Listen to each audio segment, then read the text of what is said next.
గద్దన్ ఏ ఊరు ఇది? గద్దనగూడలోకి వచ్చేసాము. ఇక్కడ గేరా రవిబాబు గారు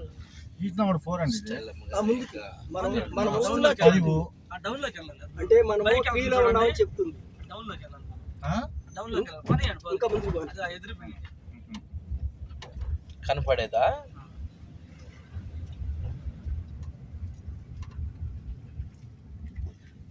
కన్స్ట్రక్షన్ దాటాలి. ఇది కన్స్ట్రక్షన్ జరుగుతుంది. కన్స్ట్రక్షన్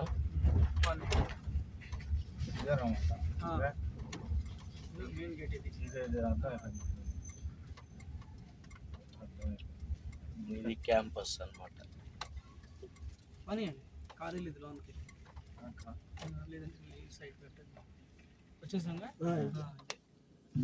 ఇదే ఇల్లు, ఇది మెయిన్ గేట్. ఇదే దిగుతున్నావా? డోరే చెప్తా.